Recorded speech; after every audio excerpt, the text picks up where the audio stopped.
Guys, welcome to the J. Scott Outdoors podcast. This is a very important episode, and this is a good one that you can pass on to your non-hunting friends as well.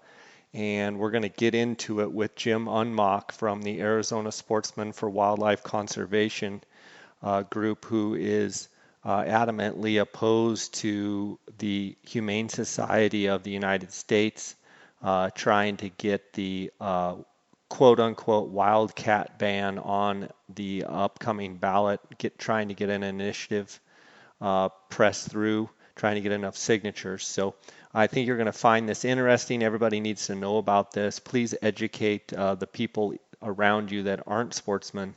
I think that's every bit as important. Guys, I want to thank you for your support of this podcast. If you have any questions, comments, or anything to say about this episode or any others, you can email me at jscottoutdoors@gmail.com. You can also follow along on my Instagram feed at jscottoutdoors.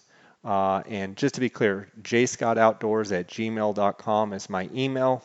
And I really appreciate you guys' support. October was my highest month of downloads ever in the history of this podcast, and November seems to be going along just as well. So thank you for that. I want to thank GoHunt.com Insider, Kuiu Ultralight Hunting, Phone Scope, and the Outdoorsmans. You can check the show notes of this podcast to find out how you can support these companies. Many of them have promo codes that you can use in these show notes where you can save money buying these products from these fine companies. The support that the sponsors give this show is what keeps this podcast free, and which is my intention is to always make good free content for you guys. So thank you for supporting them. Let's get right to the episode. Welcome to the J. Scott Outdoors podcast. Today we have Jim Unmacht with the Arizona Sportsman for Wildlife Conservation, right, Jim? That's correct. We've got kind of a funky initiative here being potentially maybe proposed on the ballot. They're trying to get some signatures, I understand, to ban lion hunting and bobcat hunting in the state of Arizona. Hannah Finley, who actually is the daughter of Tom Finley, actually brought this to my attention, and I talked to Dar and was trying to get the right person to come on the podcast and discuss what's going on. So Jim, I think you're a perfect candidate for that, to let the listeners know what we're facing here in Arizona. Well, I appreciate that, Jay. Hope I can answer your questions and maybe point folks in the right direction relative to how to keep this off the ballot come next year. Yeah. So first and foremost, what is going on for the people that are listening and maybe have no idea? Maybe give a little brief synopsis of what is happening. Okay. The Humane Society of the United States has set up a group called Arizonans for Wildlife here in Arizona. They announced here about the second week of October filing a ballot initiative with the Secretary of State, and they have a desire to ban quote-unquote wildcat hunting in Arizona. Now, the interesting thing is, in the definition of wildcats are mountain lions, bobcats, ocelots, jaguars, and Canadian lynx. The last three are fully protected under federal law, and we can't hunt them. There's occasionally an incidental jaguar in Arizona that comes up from Mexico. There might be a couple ocelots that do the same, and there was one lynx that came down from Colorado a few years ago that was part of that release up there in southwest Colorado, and it came, visited Arizona, and went back north. So the concentration is on mountain lions and bobcats, but they've thrown in those three other animals. Their desire is essentially to eliminate hunting and trapping, and trapping's already, for the most part, eliminated on public land in Arizona. But it's, with that all said, what it really is an effort to take away professional wildlife management from the Arizona Game and Fish Department. It's also a fundraising mechanism for the Humane Society of the United States. So while on the surface it's about wild cats, really the ulterior motive is to usurp control of the management of wildlife and make money while they're doing it. Okay, so let me get this straight, Jim.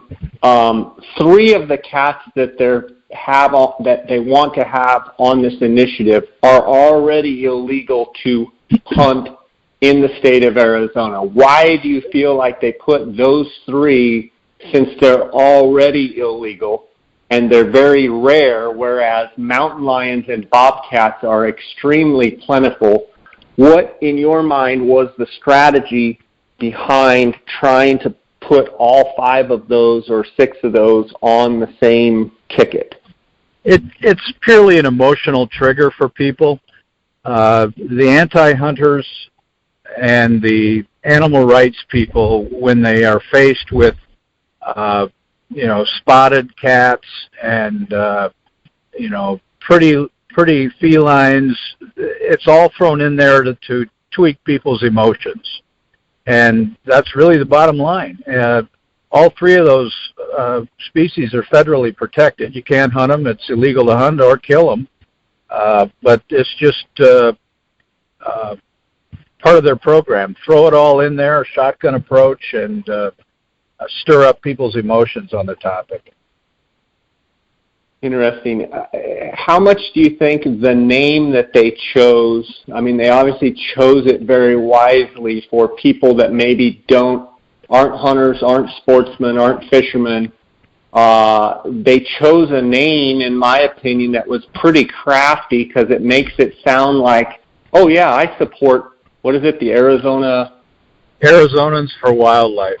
Yeah, Arizonans for Wildlife, like someone that doesn't even hunt. It's a pretty crafty name, which is kind of their MO, is it not? To have, a way to play to the general public that has no clue, that might just say, oh yeah, this sounds good. I don't want them to hunt jaguars, or I don't want them to hunt ocelots or lynx. Exactly. It is a smart move. What's also interesting is that a number of years ago, Sportsman had an organization called Arizonans for Wildlife Conservation, and that was a pro-sportsman's effort and group. And they've dropped the conservation piece, but are trying to again play on people's response to wildlife. And when you encounter a petitioner, they don't bring up wildcats. They don't get into the details. They simply ask you, do you like wildlife, or do you love wildlife? Well, what person doesn't like wildlife? So that's their hook. They try to get you in that fashion when they're after a signature. Okay, let's talk a little bit about what you were saying about trying to take the control, trying to take the management out of the hands of the Arizona Game and Fish Department. For those listening that maybe are not active hunters, active sportsmen that listen to this podcast, explain why you feel it's important that the Game and Fish Department and their biologists and their trained professionals handle managing the wildlife across the state of Arizona. Sure. The Arizona Game and Fish Department manages somewhere between 800 and 820 species unique to Arizona. And they do so in concert with all the interaction of those species across the landscape.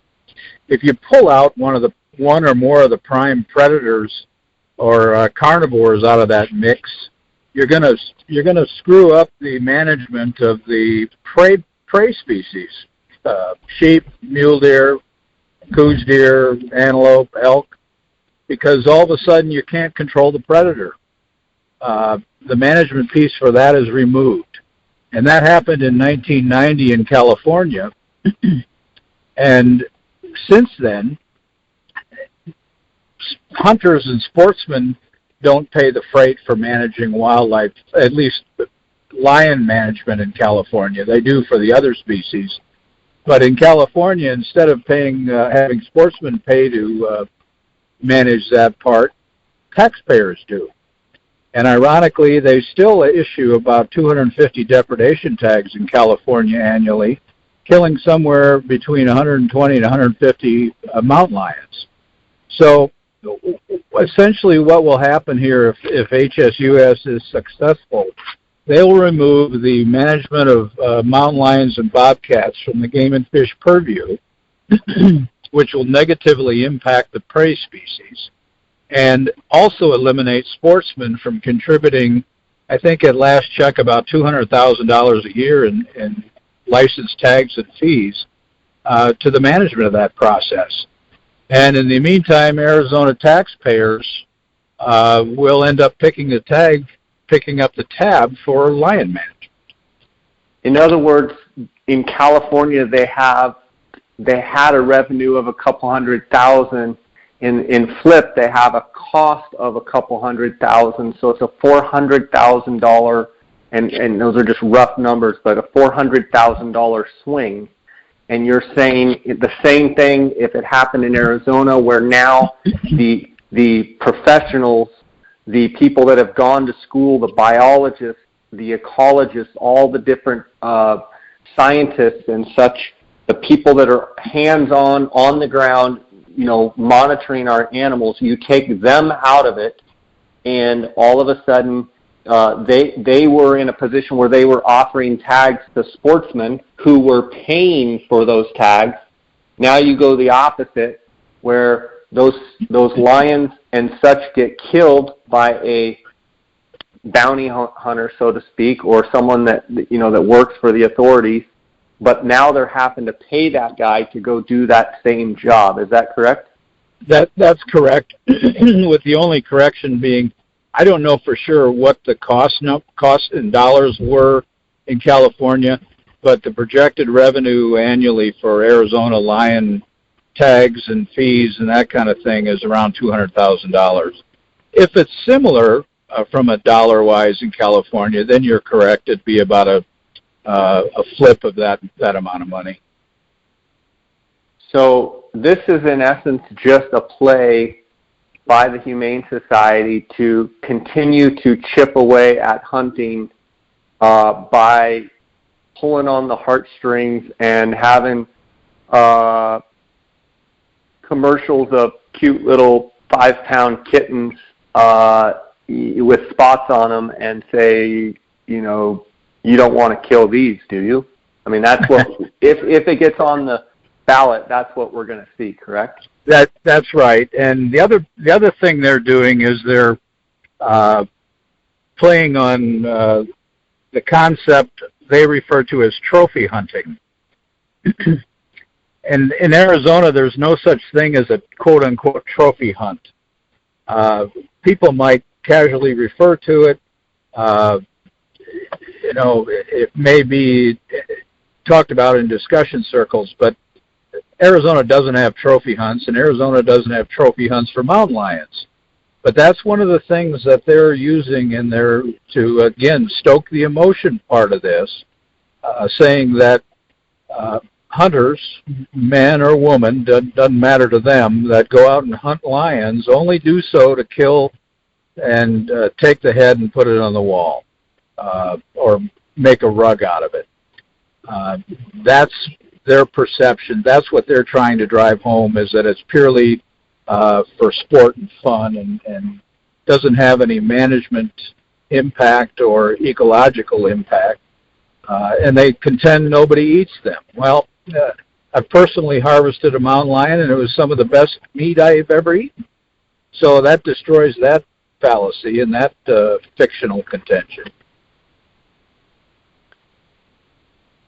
When is this initiative, what do they have to do to achieve this this initiative getting it on the ballot, or what are the mechanisms in place that they are trying to achieve, and then what is the call to action to Sportsman and anyone listening to this podcast that feels that they want to keep the management in the hands of the professionals? What is the call to action?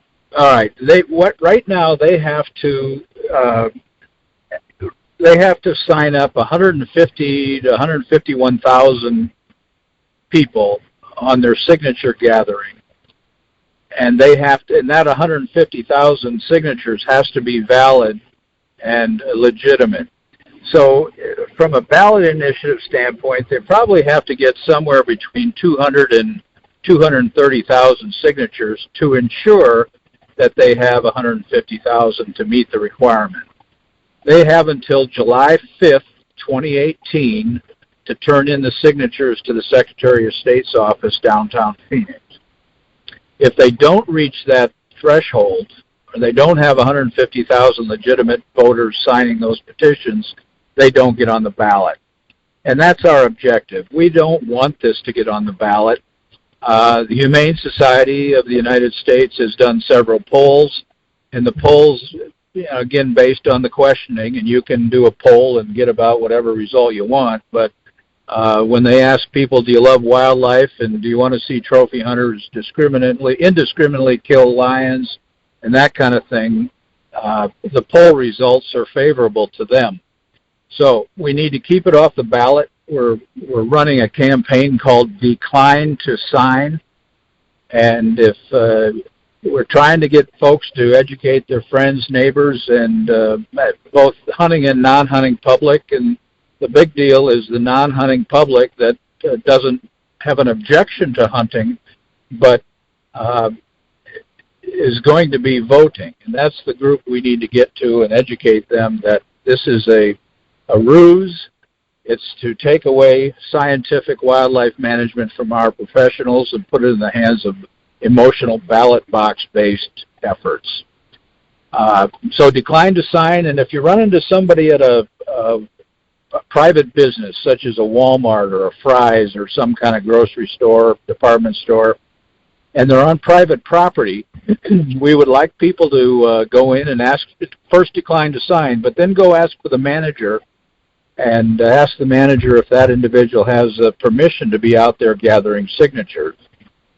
Then we'd like the individual that encounters that to send that to us at AZSFWC with the name and address of the store so we can communicate and follow up and get to the bottom of whether or not they do have permission to be on the premises. Okay, and so that's probably the two-pronged approach there. And if people want to get more information or they want to join your organization, what is the best way for them to do that?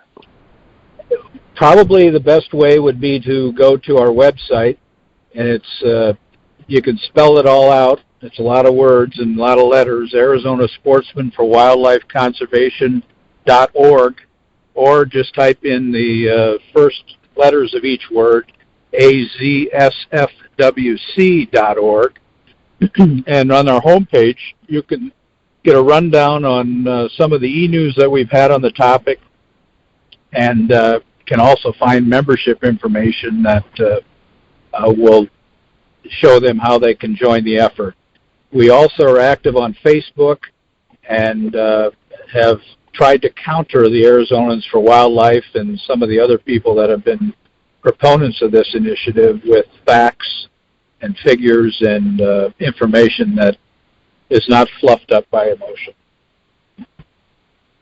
Sounds good. Can you tell us a little bit about Arizona Sportsman for Wildlife Conservation and what groups make up this organization, and how widespread of a net do you guys cast as far as it's my understanding that you have a wide spectrum of sportsmen that are actually a part of your organization. It's not just one facet of either a hunting or fishing group. I believe you're made up of representatives from a lot of different groups. We are made up to date, and we're adding new ones as we speak, but we have 35 member organizations and 7 business affiliates. The 35 member groups cross the entire state of Arizona. So as an example, the Mojave Sportsman Club is a member.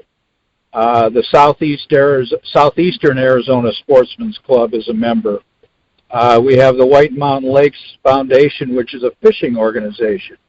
We have the Yuma Valley Rod and Gun Club and the Southwest Wildlife Foundation out of Yuma. So we've crossed all 4 corners of the state. We have hunting, angling, and sportsmen's clubs. Excuse me. We have the Arizona Elk Society, the Arizona Desert Bighorn Sheep Society, the Arizona Deer Association, Arizona Antelope Foundation, Valley of Sun Quail Forever, Trout Unlimited, National Wild Turkey Federation, Safari Club International. So we really have a cross-section of folks from hunting, angling, conservation groups, fishing clubs, outdoor recreation groups like Outdoor Experience for All. So we really hit on a lot of cylinders when it comes to the outdoor recreation spectrum. Well, it sounds fantastic. I know you guys do a lot of work. You know, there's a bunch of you that do a lot of work that never get any recognition, and you don't do it for recognition, but it's something that I see over and over again. You guys putting in your effort and volunteering and working so hard to look out for all the different groups, sportsman groups across the state, and I appreciate and applaud you guys for your efforts. And I encourage the listeners to, if they want to hear more information, make sure to check out the websites. I'll also link them up in the show notes. And I think more importantly than anything right now is, correct me if I'm wrong, us as sportsmen need to educate not just our sportsmen. We need to educate all of our neighbors, all of our family, our friends that maybe are not sportsmen or not hunters, and don't let them get tricked into some of the trickery and such that the Humane Society is going to try and pull, and try and educate them that we think it's important that the management stays in the hands of the Arizona Game and Fish Department, which takes a lot of public input from regular Joes, and it takes a lot of input from organizations like Jim's, as well as the other 35 and even more organizations that make up your organization, correct? I mean, this is a situation where we need to educate people that really maybe don't have a dog in the fight, so to speak, because those are the ones that may sign up for something that they don't realize what they're even signing up for. That's very true. And, you know, if there's 20 to, let's say 20% of the population hunts and fishes, and 20% doesn't, that leaves 60% of the population out there that doesn't hunt and fish, but yet potentially votes. And if most of those people that don't hunt or fish are okay with it, even though they don't do it, then we potentially have a favorable outcome. But if the Humane Society of the United States can sway those folks, then we're in trouble, because we just don't have the numbers anymore. An interesting fact is that the state of Arizona is now the second most urban state in the United States. And when you first hear that, you go, well, no way, that can't be true. But it is. I mean, if you think about it, we're now over 6.5 million people, and most of those people are in Tucson, Phoenix, and Flagstaff. And only Rhode Island is more concentrated in the urban area than Arizona. And that's one thing that's just, it continues to grow. I heard the governor say the other day, in the last year or two, 200,000 people have moved to Arizona from other states. It's just endless. So it's important that we educate the non-hunting and angling public that what we do is okay. It's important for wildlife management. It's important for conservation. And if folks want to see these animals in the wild, they need to thank a hunter and a fisherman and a sportsman and sportswoman because they're the ones that are paying the freight. Yeah, and thank the Arizona Game and Fish Department for all that they do. Jim, you may not be familiar with this, but are you familiar with HumaneWatch.org? This is an organization that they have a website, actually, and it's keeping a watchful eye on the Humane Society of the United States. And I was just curious your thoughts on that. It seems as though the Humane Society actually is pulling some serious shenanigans with their money and what have you, and totally misleading even their own base. They are, and I am familiar with the Humane Watch. They call the Humane Society of the United States out. Excuse me, and they keep tabs on them. We had an e-news come out. We put out, I think it was in August, that listed a number of acronyms and a number of links, and you can find that on our website. But the Humane Society of the United States likes to refer to themselves as just the Humane Society. And that confuses people because they think they're paying or sending in money to help cats and dogs that are in distress, and you see the commercials, and you send $19.99 a month in, and they help the poor kitties and doggies. Well, those are not, that money's not going to the local animal shelters. That money is going to this anti-hunting organization. And they give very little to the animal shelters across the state and across the nation. The HumaneWatch.org calls that out and spells it out and lets you, it tells you point blank what's going on behind the scenes with this organization. That might be something. I'll link that up in the show notes as well. Jim, I know you've got to get going today. I appreciate your time, and we're going to try and spread the word here. Like I said, I encourage people to go to your website, and they can find that in the show notes, and keep all of your diligent efforts. You were at a Trout Unlimited thing this morning, and you're constantly, it seems like every weekend you're going to some different sportsman organization meeting or what have you, and we need more people like you, and I just appreciate all the time that you spend looking out for a sportsman's interests. Thank you, Jay. I appreciate the opportunity to be on your show, and as this progresses and we have more information down the line, feel free to call me, and we'll try to help educate folks on exactly what's going on, because really the ability of our Arizona Game and Fish Department is under assault with these folks, and we have to put a stop to it as best we can. All right, buddy. Thanks for sharing the information. Hey. God bless you. I'll catch you later, okay? Thank you, Jay. Talk to you later. All right. Bye.